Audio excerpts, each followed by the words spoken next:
Well, indeed, Desiree, the Premier spoke about, the 4.2 billion that they're actually going to invest into infrastructure. So that it means that, they'll be building more schools, especially in areas where actually schools need to be built, where there are fast-growing towns, township, villages. So they're saying that they're going to be building those facilities, the schools, and also hospitals that are going to be building.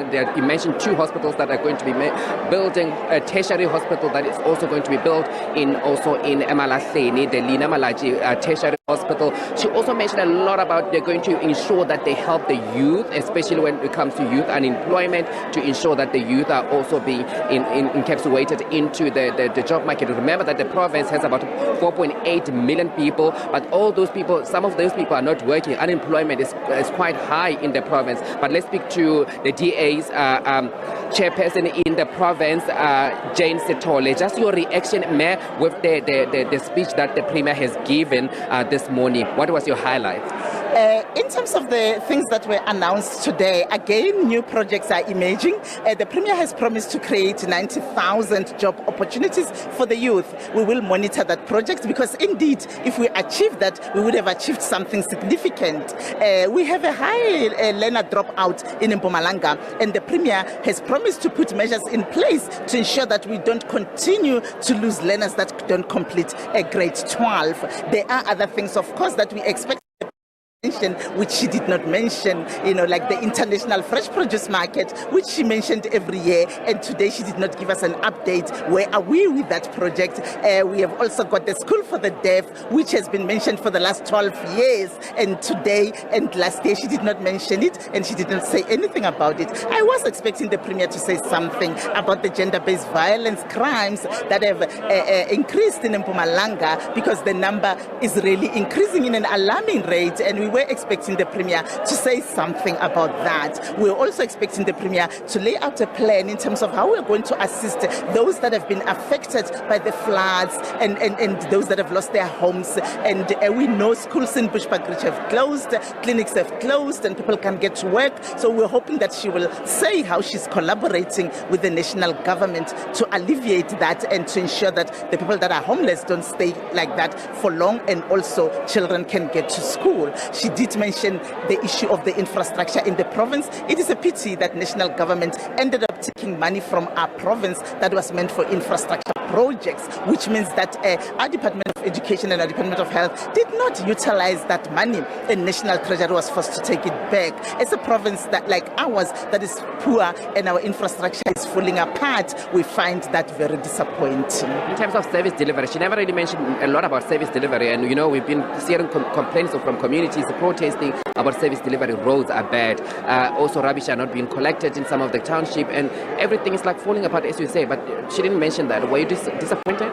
Yes, it was extremely disappointing. She only mentioned the work that is being done by Sanral in our province, which we really appreciate that. I think Sanral has come on board in terms of our highways and byways, and they are doing a great job. However, we will not be able to attract or even improve our tourism if our roads are what they are, because people are running away from coming to our province to visit because our roads leading to destinations like Pilgrim's Rest, which she's not even mentioning, are not good. People cannot continue to run businesses in those areas. However, she did mention issues of water, which we, the DA, reported to the Human Rights Commission in terms of the community of Newbes Caprates. She did mention that they will be getting bulk water, which is also a plan. It's not something that she has implemented, it's something that she will still implement. Jane, thank you so much for speaking to us. Let's speak quickly to Fidel Mlambo. He is the chief whip of the ANC in the Mpumalanga legislature. And Dade, just your reaction to the Premier's speech this morning?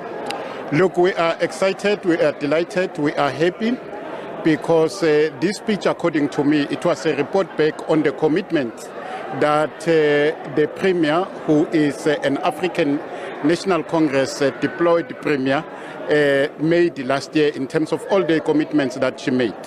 She took us into a blow-to-blow report on the employment of the youth in the province, the number of jobs that have been created, the businesses that have been formed in order to empower the youth in this province. I was so happy when all these youth, they stood up one by one to indicate that those businesses are there, those projects are there.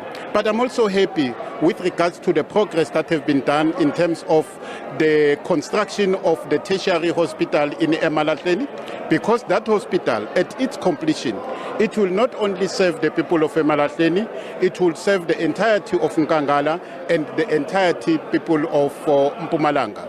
But I think we must also appreciate the fact that our province is very strong in terms of tourism.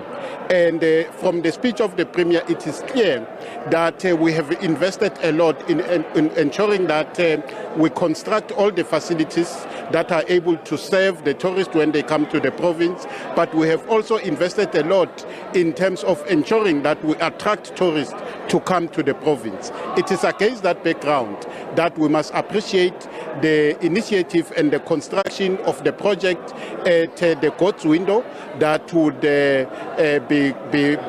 be started by March this year and be completed in 2026. So in entirety, the thrust of the speech was a blow-to-blow report back to the people of Mpumalanga in terms of our commitments. And that proves that in the hands of the African National Congress, the people of Mpumalanga will be able to achieve a better life for all. And thank you very much. Thank you, Ntate. That was Fidel Mlambo. He is the chief whip of the ANC in the province. Let's speak now to Colin Sidibe. He is the chairperson of the ANC, of the EFF rather, in the province. Ntate, your reaction quickly about the Premier's address this morning. Well, there's nothing that the Premier has said. The speech does not offer hope to the already hopeless people of Mpumalanga.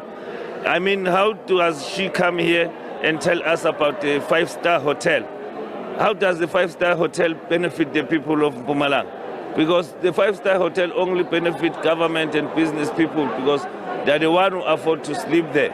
People does not need a five-star hotel. They need water. They need a clinic that runs 24/7. They need adequate hospitals with adequate staff, nurses and doctors. They need roads. They need employment in Mpumalanga.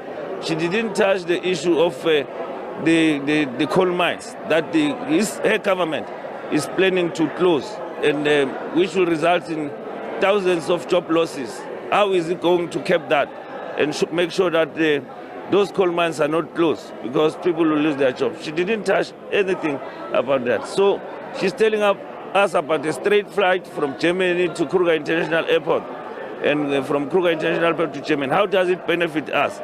Who affords flights? We don't want flights. We want roads, we want houses, we want water, we want clinics that operate 24/7 with ambulances that respond to the people very quick. We want hospitals and hospitals that function properly and stop that waiting period of longer hours for older people. That's all we want to hear. There's nothing that she has reported about her previous commitment on infrastructure development. She committed or promised us that she will build 4 dams. Where are the dams now? Because we've got water crisis in them. There's nothing. She promised us that by this time, in fact, by 2022, the 4 tertiary hospitals will be completed. They are still not complete. It's always progress, but no completion, no red ribbon cut. So there's nothing that she has reported. That was Colin Sidibe. He is the EFF leader in the province, just speaking to us there about the reaction from the Premier's speech that she delivered just moments ago.